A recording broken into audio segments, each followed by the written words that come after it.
Matthew chapter 7. Matthew chapter 7. This is the third week of the Mr. T series.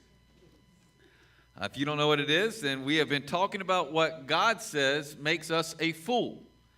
We understand clearly what the Bible teaches, that we do not have the right to judge other people and call them a fool ourselves. But God does call us to be fruit inspectors. God does call us to inspect our lives, to inspect our heart. And God has no problem calling us a fool at all. In fact, we looked at the story of King Saul first of all, and we saw the foolishness that caused him to lose everything. And then last week we looked at the rich guy and his barns, and we saw how his foolishness cost him his life.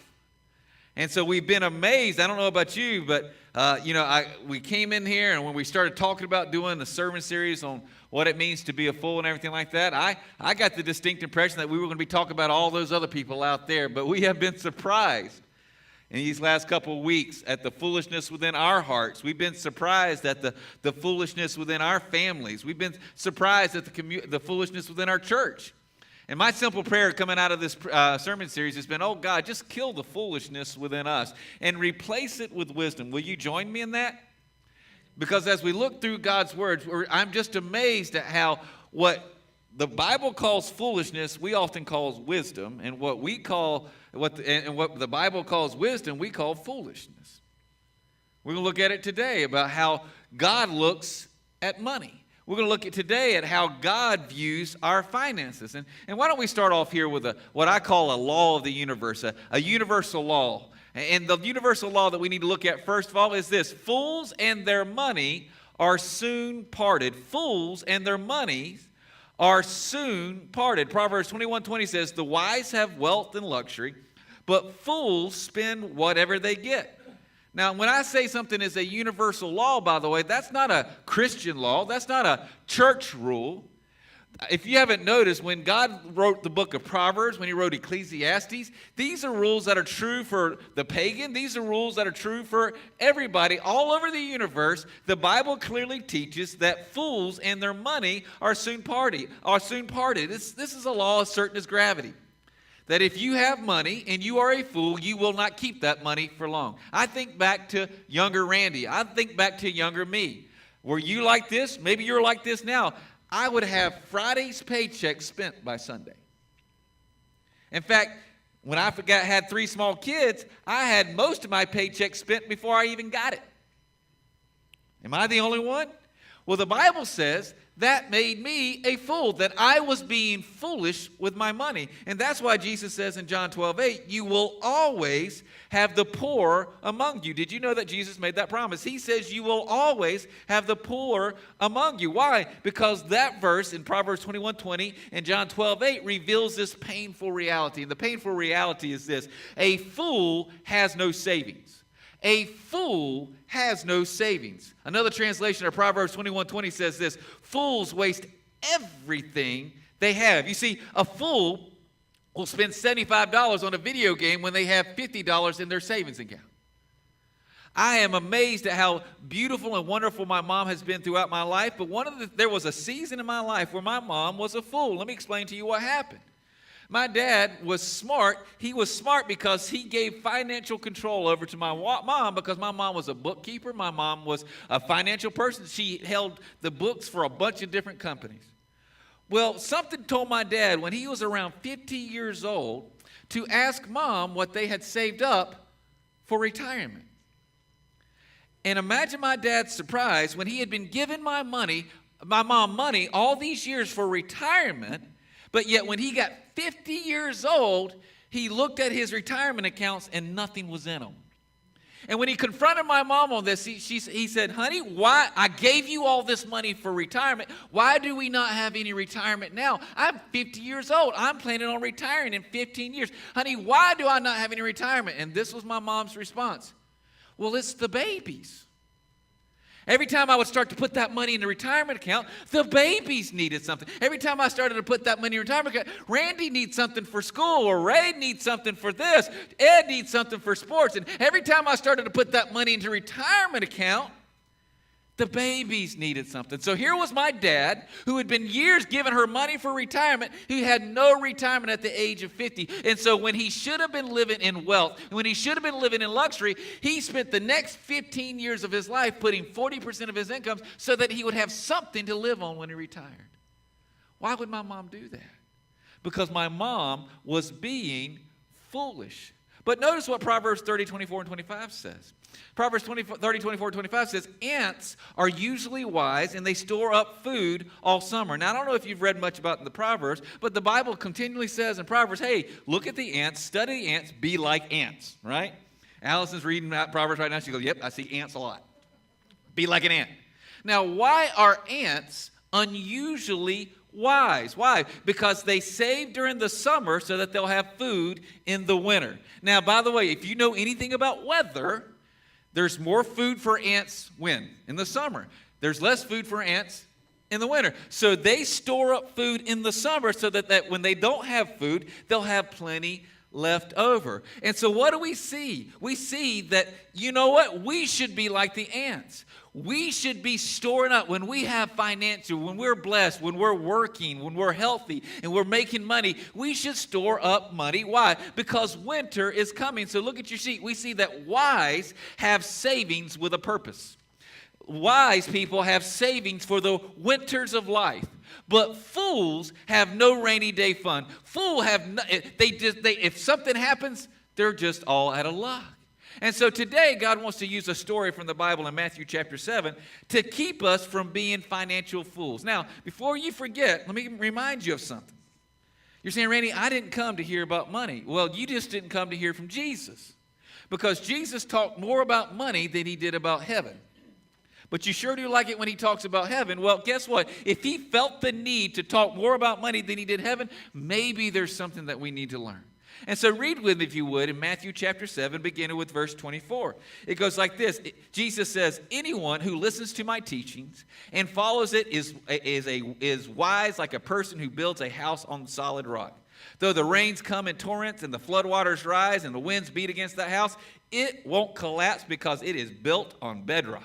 Verse 26 says, but anyone who hears my teaching and doesn't obey it is foolish like a person who builds a house on sand. When the rains come and the floods come and the winds beat against that house, it will collapse with a mighty crash. Now, you're saying, I didn't see any money in that. I hope you understand that when Jesus shares stories with us, through those stories, he has given us principles by which we can live our life. And what Jesus is doing is he's given us the principles that makes us a fool with money. And so how do we become a fool with money? How did you wake up to become a fool with money today? How do we become a fool with our money? Look at your sheet. Number one, fools build their financial house on the sands of false hope. Fools build their financial house on the sands of false hope. Jesus gives us the principle in Matthew 7:27. He says, when the rains and the floods come. What's he saying there? Now notice, he didn't say if. Notice he didn't say maybe. He said when. He said, guess what? It's going to storm in your life. It's going to rain in your life. Winds are going to beat against your life. There are storms coming. And if you didn't believe what he was saying there, he removes all doubt in John 16:33 when he says, here on earth you will, underline that word will, you will have many trials and sorrows. You know what he's saying? You will have cars that break down. You will have washing machines that leak. You will have tough times that happen to you in life. And so please remember this, because I'm trying my best to keep you from being a fool. Please remember, we become fools when we don't plan for a financial storm. We become fools when we act like everything's going to continue to be okay, that we're going to have abundance. We become fools when we don't plan for a financial storm. Notice what Proverbs 27:12 says. It says, the wise see danger ahead and avoid it, but fools keep on going and get into trouble. What's he saying there? Right out beside that verse, assume. A fool assumes that everything's going to go well. A fool assumes that he's going to be healthy and be able to work. A fool assumes that they're going to continue to make the money that they're making now. A fool assumes that things are going to keep going good or they're going to get better. In fact, I believe Christians are some of the most foolish of all, because when you talk to them about not having a savings account, when you talk to them about not planning for the future, they're like, God's going to take care of me. You know what my mama taught me about that later? She taught me that we presume on the grace of God. Don't you dare presume on the grace. Don't you presume that God's going to keep you healthy. Don't you presume that God's going to keep you able to work. Don't you presume that there's going to be no tough times coming. Why? Because we become fools when we don't plan for a financial storm. Notice what James 4:14 says. It says, how do you know what your life will be like tomorrow? How do you know whether you're going to be able to walk tomorrow? I don't know about you, but I remember when I was 30 years old, I was making the bed one day. I sneezed, and I pinched a nerve, and I could not get up for days. Thank God I wasn't getting paid by the hour, because I wouldn't have got paid that week at all. How do you know what your life will be like tomorrow? And so we're foolish when we don't plan for cars to break down. We're foolish when we don't plan for our health to fail us. We are foolish when we don't plan for our jobs to go overseas. I think about it. Many of you know that recently this year I had an appendectomy. One day I was fine. Everything was going great. And all of a sudden I feel like I pulled a muscle. And I called Lori and I was like, Lori, I don't know. I don't really think I just pulled a muscle.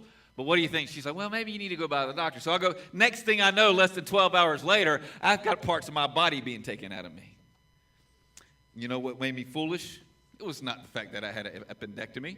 What made me foolish is I did not plan financially for $7,000 worth of medical bills.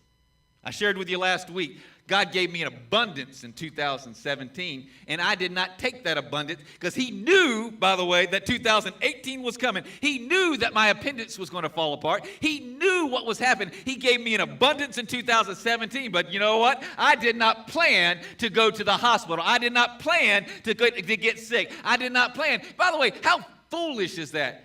Think about that for a second. You're saying, but Randy, you exercise. Well, tell me an exercise that can help my appendix. Jason was like, Randy, do you know how to flex your appendix? Nope, I just don't know how. I've tried. I've flexed everything else. I do not know how to flex an appendix. So I was foolish in 2017 to not assume and work under the assumption that this 47-year-old body of mine was going to break down. And we become fools when we do not prepare for the storms of life. You're saying, Randy, why should I save? Notice what Proverbs 13:11 says.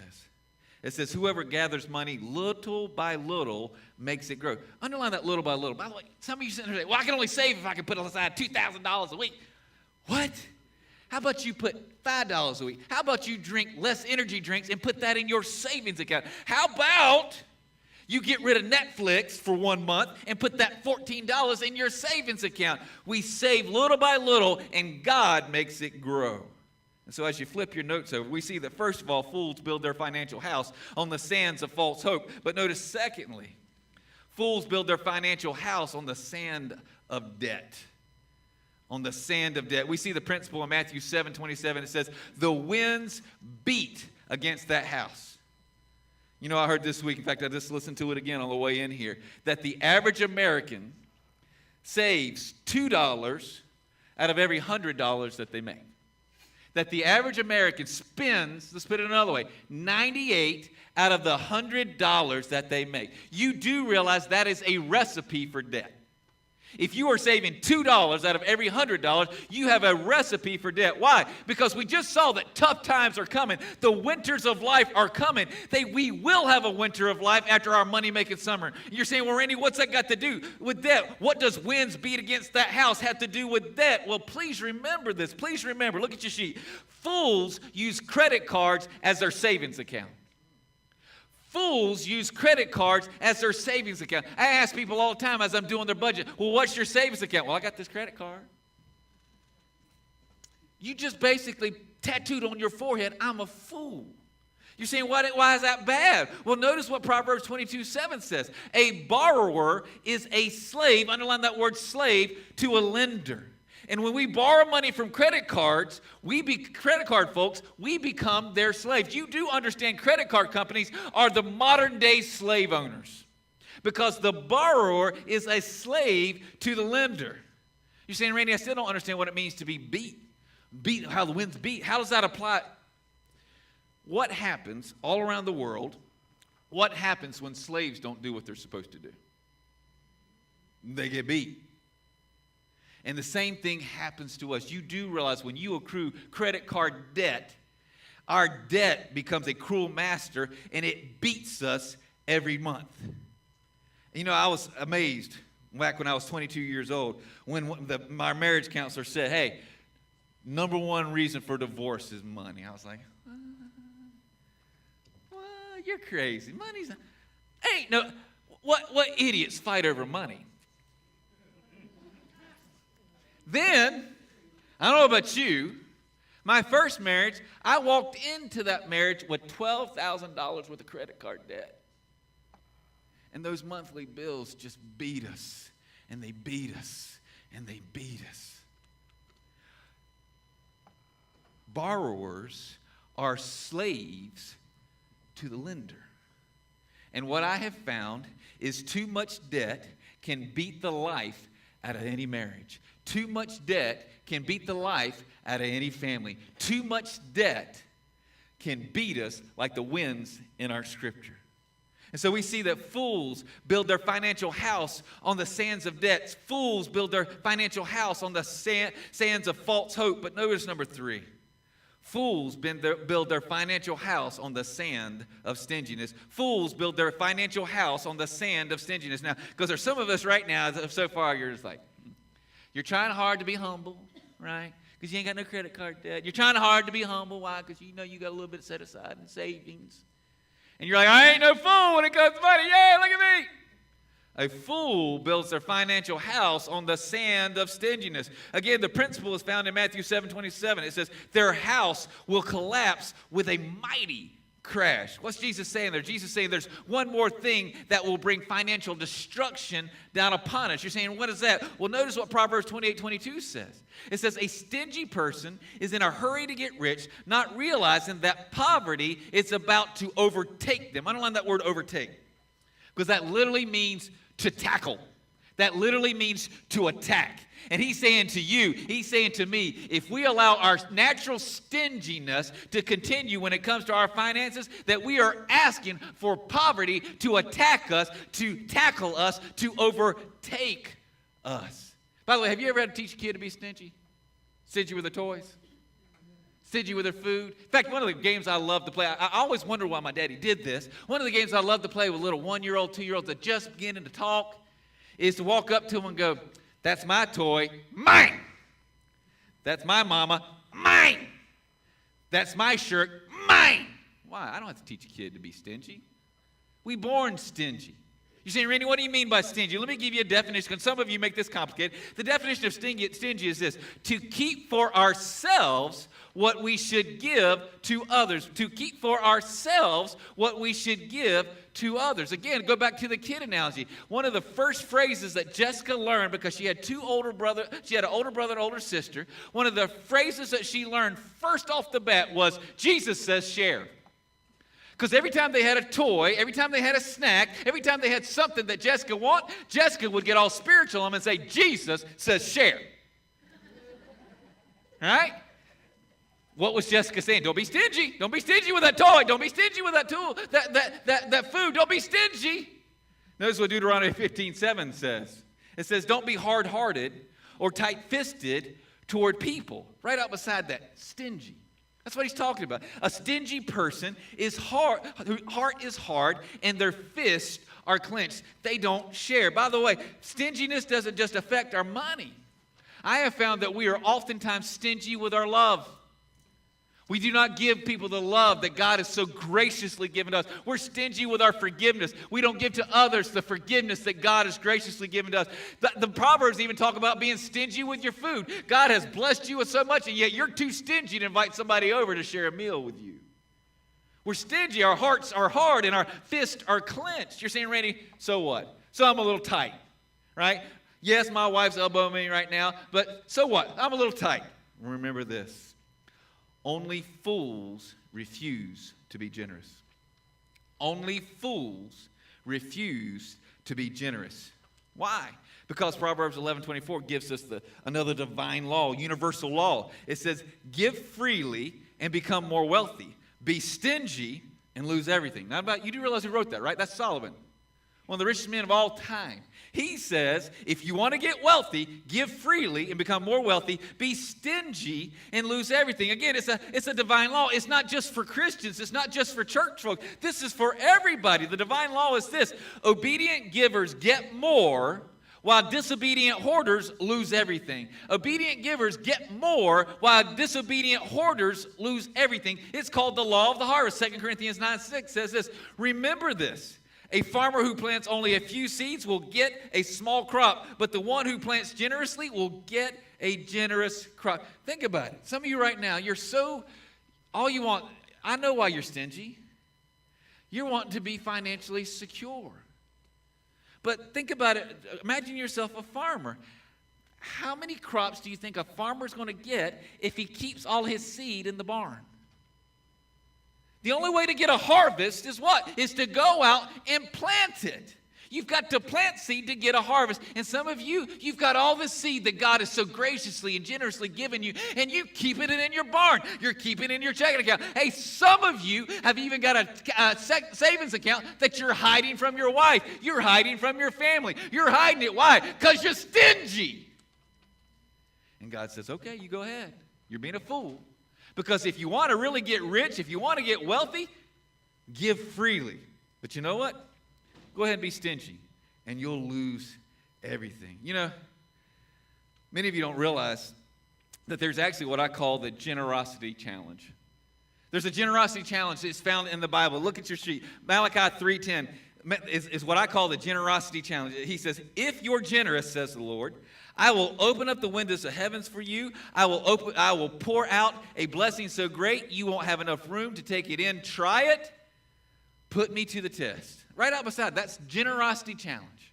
Because he's talking about in Malachi 3, tithes, which is the 10% we talk about all the time around here. But he's also talking about offerings, which is what? Giving above and beyond 10%. He's talking about, hey, when you're at the restaurant and God says, leave a $100 bill for that waitress, then you leave a $100 bill for that waitress. Why? That's an offering unto the Lord. Yes, the waitress gets it, but it's an offering unto the Lord. And he says, if you'll do that, if you will be generous, then guess what? I will bless your socks off. And so guess what? About 8 years ago, I decided to take that challenge. I'd been preaching it for years, but as you may have noticed, preachers don't always follow what they preach. And so one day as I was preaching that, God's like, why don't you take the generosity challenge? Why don't you do that? And so even though it hurts sometimes, even though it's hard sometimes, I wrote a check last night for today that I'm going, it's like my muscles did not want. But by the way, you want to know why my muscles didn't want to write that check? It's because for the last 5 years I've been generous, and God blessed my socks off this month. And so the amount's a lot higher than it was 5 years ago. God has rewarded me greatly. I texted some of our daycare workers the other day. He has rewarded me so much. I said, by the way, don't you complain about what the church is paying you. You want to know why? Because you're getting paid the same thing I get paid every week.